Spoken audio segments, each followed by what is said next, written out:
जोहार नमस्कार, मैं उमेश कुमार एक बार फिर से आप सभी का स्वागत करता हूं, अभिनंदन करता हूं, इस्तकबाल करता हूं। इस नए सेगमेंट में मैं आज आप सभी के साथ बातें करूंगा झारखंड की एक और जनजाति के बारे में। जी हां, आज मैं जिस जनजाति के बारे में आपसे बात करूंगा उस जनजाति का नाम है भूमिज। तो चलिए शुरू करते हैं भूमिज जनजाति के बारे में बातचीत के क्रम को। रिजली के अनुसार ऐसा माना जाता है कि भूमिज मुंडा के हिंदूकृत जनजाति है और इसकी उत्पत्ति भूमि से हुई है। In other words we can say the son of the soil, यानी कि भूमिज को कई लोग सन ऑफ द सॉइल या भूमि पुत्र या भूमि से उत्पन्न हुए जनजाति भी मानते हैं। अगर झारखंड में इनका संकेंद्रण की बात करें, ये कहाँ पाई जाती है, तो पूर्वी सिंहभूम के ढालभूम में पाए जाते हैं और स्वर्ण रेखा नदी के तट पर या फिर पहाड़ पर्वतों पर इनका निवास स्थान है।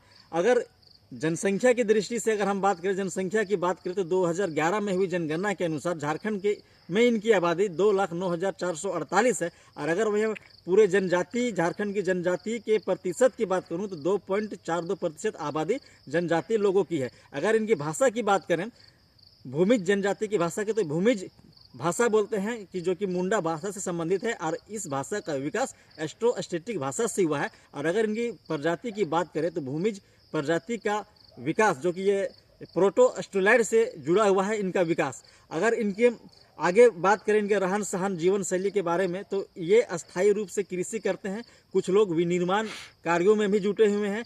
कृषि के अलावे चूँकि ये जंगलों में रहते हैं तो पंछियों का शिकार, पशु पंछियों के शिकार में भी या अन्य कृषि संबंधित कार्य करते हैं।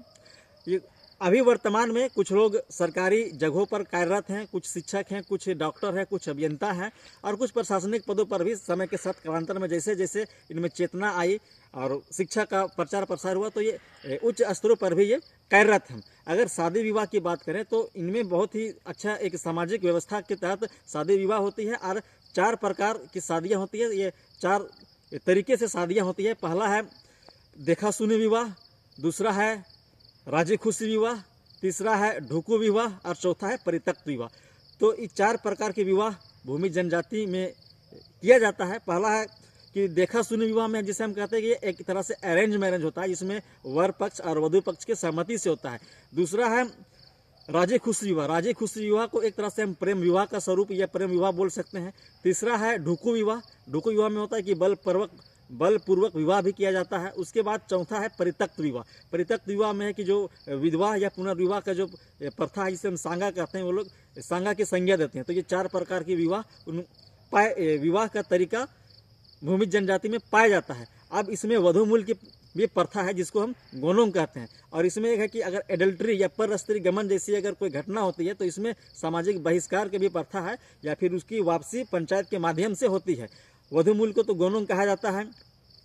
तो ये, और अगर त्यौहार की बात करें, पर्व त्यौहार की बात करें तो भूमिज लोगों का कर्मा ज्योतिया ये प्रमुख त्यौहार है। और ये अगर पूजने की बात करें तो ईश्वर को ये जो हिंदू देवी देवताओं को जैसे पूजा जाता है, मनसा माता, काली माता, दुर्गा माता, भगवान महादेव इत्यादि को वो पूजते हैं।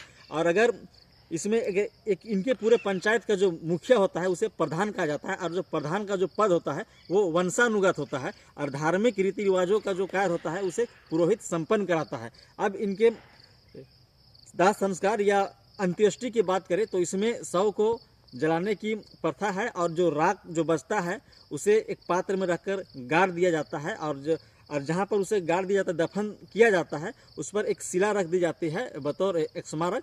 और उसको, इस पूरी व्यवस्था को ससन कहते हैं। जो स्मारक की जो व्यवस्था है, जो मृत्यु के उपरांत पार्थिव शरीर को जहाँ जलाया जाता है उसे ससन कहते हैं। तो ये भूमि जनजाति से जुड़ी कुछ जानकारियाँ थी जो मैंने आपको बताया। ये झारखंड की एक समृद्ध जनजाति है और झारखंड की एकता, अखंडता और संस्कृति को अक्षुण्ण बनाए रखने में भूमिज जनजाति का बहुत बड़ा योगदान है। आप लोगों ने वीडियो को सुना, समझा। आई होप आपको वीडियो अच्छी लगी होगी। आप सभी को धन्यवाद। जोहार।